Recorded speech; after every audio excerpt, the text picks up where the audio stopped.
আল্লাহ রাব্বুল আলামিন বলেন, আমার কোরআন যখন তেলাওয়াত হয়, ওই কোরআনের তেলাওয়াত মুমিনের হৃদয়কে আরো প্রশস্ত করে দেয়। অন্তরের কান লাগিয়ে যেই ব্যক্তি আমার কোরআনের তেলাওয়াত শোনে, আল্লাহ রাব্বুল আলামিন তার ঈমান বাড়াইতে বাড়াইতে এই পর্যায়ে পৌঁছে দেয় যখন ওই ব্যক্তি ওয়ালা রাব্বিহিম ইয়াতাওয়াক্কালুন, এই পৃথিবীতে আল্লাহ ছাড়া আর কাউকে ভয় পায় না, কাউকে ভয় পায় না, কাউকে তাওয়াক্কুল করে, একজনকে তাওয়াক্কুল করে, তিনি কে? আল্লাহ। তো এই কথার সঙ্গে মেলে যখন রাসূল কারীম সাল্লাল্লাহু আলাইহি ওয়াসাল্লামের উপরে যখন কোরআন নাজিল হতে শুরু হলো, 1 হতে 40 বছর পর্যন্ত মুহাম্মদ নামে সবাই ডাকতো, আল আমিন নামে সবাই ডাকতো, সবাই তাকে বিশ্বাসী বলে ডাকতো। আল আমিন, আস-সাদিক, বিশ্বাসী, আমানতদারি, সবাই তাকে সম্মান করে ডাকতো, সবাই তাকে বিশ্বাসী বলে ডাকতো। সবাই তার কাছে আমানত জমা রাখতো। তাদের সম্পদ সম্পত্তি, তাদের টাকা পয়সা, তাদের মালামালগুলি কাফির সম্প্রদায়রা তাদের নেতাদের কাছে রাখতো না, বিশ্বাস করতো না। তারা গিয়ে আমার নবীজির কাছে জমা রাখতো, এত পরিমাণ বিশ্বাস করত। কিন্তু আমার নবীর উপরে যখন কোরআন নাজিল হতে শুরু হলো, নবীজি যখন কোরআনের দাওয়াত দেওয়া, ঠিক কিনা? পারে নাই? এই জন্য আল্লাহ রাব্বুল আলামিন বলছেন, ওয়া নুনাজ্জিলু মিনাল কুরআনি মা হুয়া শিফাউ ওয়া রাহমাতুল লিল মুমিনিন। আল্লাহর কোরআন হলো মুমিনদের জন্য শিফা, মুমিনদের জন্য রহমত। আর ওয়ালা ইয়াজিদুজ যালিমিনা ইল্লা খাসারা, যারা জালিম তাদের জন্য ক্ষতির কারণ। আল্লাহ বলে দিয়েছেন। ওই যে কাফিরদের ওই কথার সঙ্গে মেলে কিনা? ও ভাই কথা বলিয়েন, কথার সঙ্গে মেলে কিনা? যখন নবীর কাছে যখন কোরআন আসে নাই, তখন তার কথাগুলো খুব ভালো লাগছে, খুব মধুর মতো লাগছে। প্রত্যেকটা কাজে তাকে ডাকতো, তাকে এগিয়ে এগিয়ে সামনে রাখতো, যে এই যুবকটা অনেক ভালো, অনেক সৎ, অনেক বুদ্ধিমান, সে সমাজ সংস্কার করতে পারে, সমাজের সালিসি ব্যবস্থা করতে পারে, সে যে কোনো গ্যাঞ্জাম মুহূর্তের মধ্যে মিটিয়ে ফেলতে পারে। কিন্তু যখন কোরআন আসছে, তখন তার গা থেকে গন্ধ বেরোনো শুরু হয়েছে। ওই যে কোরআন জালিমদের জন্য ক্ষতির কারণ। এই জন্য আমার নবীজির উপরে যখন কোরআন নাজিল হলো, নবীজি যখন বিভিন্ন জায়গায় মানুষদেরকে কোরআনের দাওয়াত দিতে শুরু করলো, আল্লাহর দেয়া দায়িত্ব যখন পালন করা শুরু করলো, নবীজি যখন মানুষকে ডেকে ডেকে বলল, ও মানব সকল, কুলু লা ইলাহা ইল্লাল্লাহ, তোমরা বলো আল্লাহ ছাড়া কোনো ইলাহা নেই। তখনই কাফেররা তাকে মারধর শুরু করলো, তার উপরে বিভিন্ন অপবাদ লাগানো শুরু করলো। তখনই কাফেরদের সহ্য হলো না। সকাল থেকে সন্ধ্যা পর্যন্ত আমার নবী যখন কোরআনের দাওয়াত দিতেন, সকাল থেকে সন্ধ্যা সারাদিন ভাই কথা বলবেন না, সারাদিন কোরআনের দাওয়াত যখন দিতেন, সন্ধ্যাবেলায় যখন দেখতেন একটি মানুষ ওই ইসলামের ছায়াতলে আসে নাই, নবীজির মন খারাপ হয়ে যেত, দুইটি চক্ষু বেয়ে বেয়ে অশ্রু পড়ত।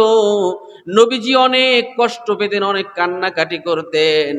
এই জন্য আমার আল্লাহ রাব্বুল আলামিন বললেন, নবী হে, ফালাআল্লাকা বাখিউন নাফসাকা আলা আথারিহিম ইল্লাম ইউমিনু বিহাযাল হাদীসি আসাফা। আল্লাহ পাক বললেন, ও নবী, আপনি যখন মানুষকে দাওয়াত দেন, দাওয়াত দেওয়ার পরে মানুষগুলো যখন আপনার দাওয়াত গ্রহণ করে না, সেই জন্য আপনি ব্যথিত হবেন না, আপনি দুঃখ পাবেন না, আপনি কষ্টে ভেঙে পড়বেন না। কারণ আমি আল্লাহ রাব্বুল আলামিন ঘোষণা দিয়ে দিই, নবী, আপনার কাজ হলো দাওয়াতের কাজ চালিয়ে যাওয়া। নবী, আপনি দাওয়াতের কাজ চালিয়ে যাবেন। মানুষদের মধ্যে যারা আপনার দাওয়াত গ্রহণ করে ইসলামের ছায়াতলে আসবে, তারা হলো ভাগ্যবান। আর যারা দাওয়াত গ্রহণ করবে না, তারা হলো ওই ব্যক্তি যারা নিজেদের পায়ে নিজেরাই কুড়াল মারে, নিজেরাই নিজেদের ক্ষতি করে। ঠিক কিনা? যারা ইসলামকে ভালোবাসে, ইসলামের দাওয়াত শোনে এবং মানে, তারা কি ভাগ্যবান নয়? আর ইসলাম দেখে জেনে শুনে যারা মানে না, বিরোধিতা করে, তারা কি নিজেদের পায়ে নিজেরা কুড়াল মারে না ভাই? আমার গতকালকে একজন মানুষের সাথে দেখা হলো, আমার এখনো কথাটা শুধু অন্তরে ভাসে। আমি যখন শেষ পর্যায়ে তাকে বললাম যে ভাই দেখেন, যে দলই দেশে আসুক না কেন, একটা ব্যক্তিত্ব তো মানুষের আছে, আছে না নাই? কথা কন, আছে না নাই? এগুলো কি মানুষ না অন্য কিছু? সবাই মানুষ না? সবাই মানুষ না? কথা কয় না। তো সবাই যদি মানুষ হয়, প্রত্যেকটি মানুষের একটি ব্যক্তিত্ব আছে না নাই? আছে। যে দলই আসুক না কেন, আপনি আওয়ামী লীগ আসলে আওয়ামী লীগ, জামাত আসলে জামাত, বিএনপি আসলে বিএনপি, এটা কি আসলে রাজনীতি না দালালি? এই সত্যগুলো বলতে ভয় পায়, মিথ্যাগুলো বলতে কেউ ভয় পায় না। এগুলো রাজনীতি না দালালি? এই জন্য একজন ভাই বলছে যে দালালদের কোনো দল নাই, দালালদের ব্যক্তিগত কোনো দল নাই, দালালেরা হলো সব দলের দপ্তর সম্পাদক। একজন ভাইকে যখন বললাম যে ভাই, একটা ব্যক্তিত্ব তো মানুষের থাকা উচিত, আপনার কবরে আপনি যাবেন, আপনার জবাব আপনি দিবেন, নাকি কবরে আর কেউ যাবে? কবরে কি কোনো সঙ্গী যাবে? কোনো বন্ধু বান্ধব যাবে?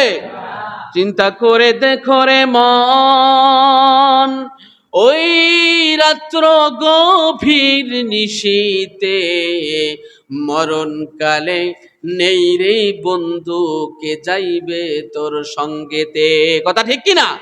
আছে কেউ যাওয়া? এই কথাটাও কি বলতে পারেন না, আছে কেউ যাওয়ার? গেছে নাকি? আমাদের পিছনে কোনো নেতা খাতার লগে কোনো পিএসটিএস বা কোনো হেল্পার গেছে? কবরে একা যেতে হবে।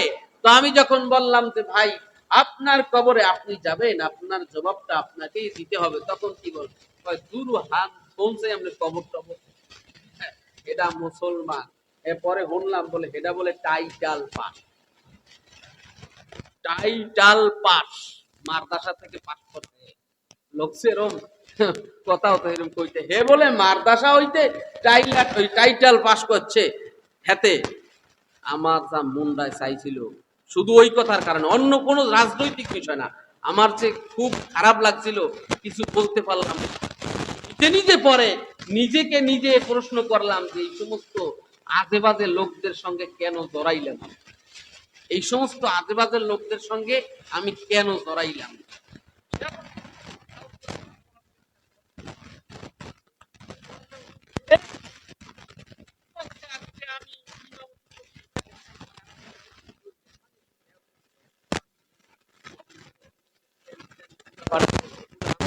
মায়ের জুতার তলার ফোনটাও মনে করি না, যদি করতাম তাহলে এই 17 বছর এই আর এখন কেন বললাম ইসলামের পক্ষ নিয়ে এই কথাটা বলতে আমার খারাপ লাগলো। সেই কথাটা কেন এইভাবে বলতে পারলো যে আপনার কবর টবর ওগুলো বাদ দেন, ওটা কি কবরে যাবে না? এই ধরনের মন মানসিকতা যেই সমস্ত নাস্তিক মুরতাদেরা নিয়ে ঘোরে, আল্লাহর কাছে বলি ওই জানোয়ার গুলো মরার পর যেন হিয়াল কুত্তে লাশগুলো খেয়ে ফেলে, তাহলে হয়তো বুঝতে পারে। আল্লাহ পাক কবুল করুক, সকলে বলি আমিন। আমার বন্ধুগণ, পৃথিবীতে যতদিন আমরা বসবাস করব, আমরা সব সময় মনে করব কখন জানি মরণ সামনে এসে যায়, ঠিক কিনা? কখন জানি মরণ আমাকে ধরে ফেলে, কখন জানি হযরতে মালাকুল মাউত আমাকে ধরে ফেলে। কখনোই আমরা চিন্তা করব না যে আমার মরণ নাই। কখনো চিন্তা করা যাবে ভাই? মরতে তো হবেই। আমি অনেক বড় ক্ষমতাবান, অনেক বড় শক্তিশালী, অনেক কিছু আমি পারি না, আমি কিছুই না, আমাকে মনে করতে হবে আমি কিছুই না, আমি কিছুই পারি না, আমার কোনো শক্তি নাই, আমার কোনো ক্ষমতা নাই, আমার কোনো পাওয়ার নাই। সব শক্তি, সব ক্ষমতা, সব পাওয়ারের মালিক একজন, তিনি কে?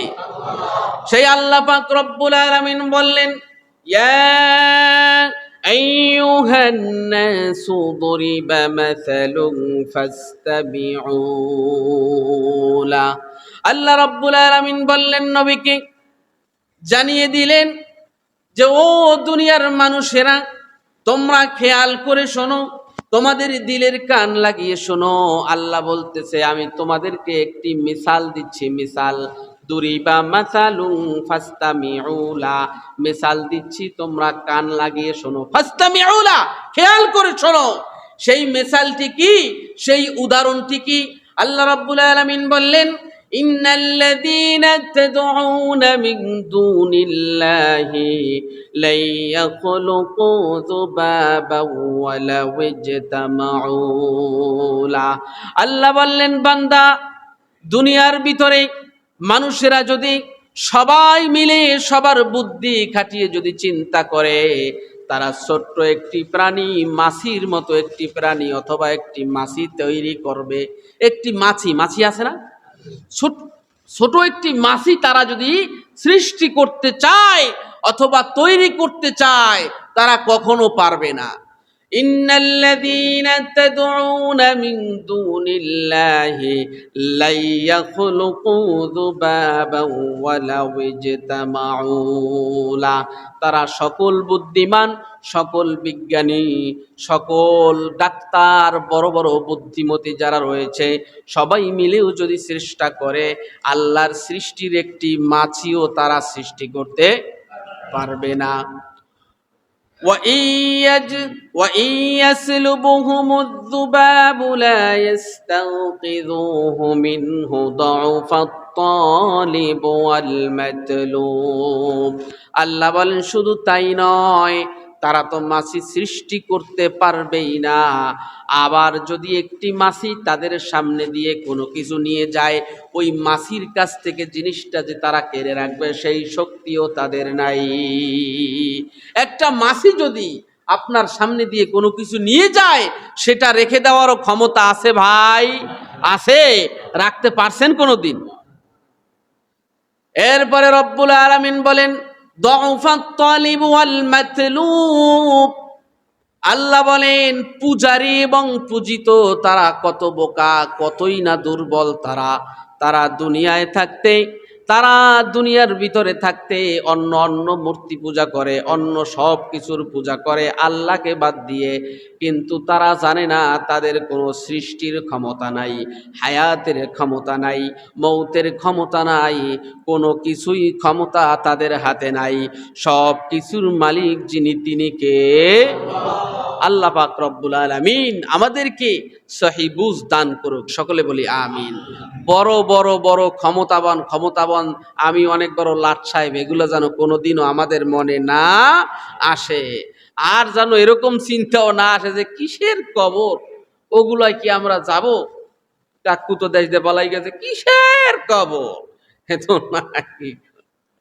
আল্লাহ আমাদের কবুল করুক, সকলে বলি আমিন। আসসালামু আলাইকুম ওয়া রাহমাতুল্লাহ।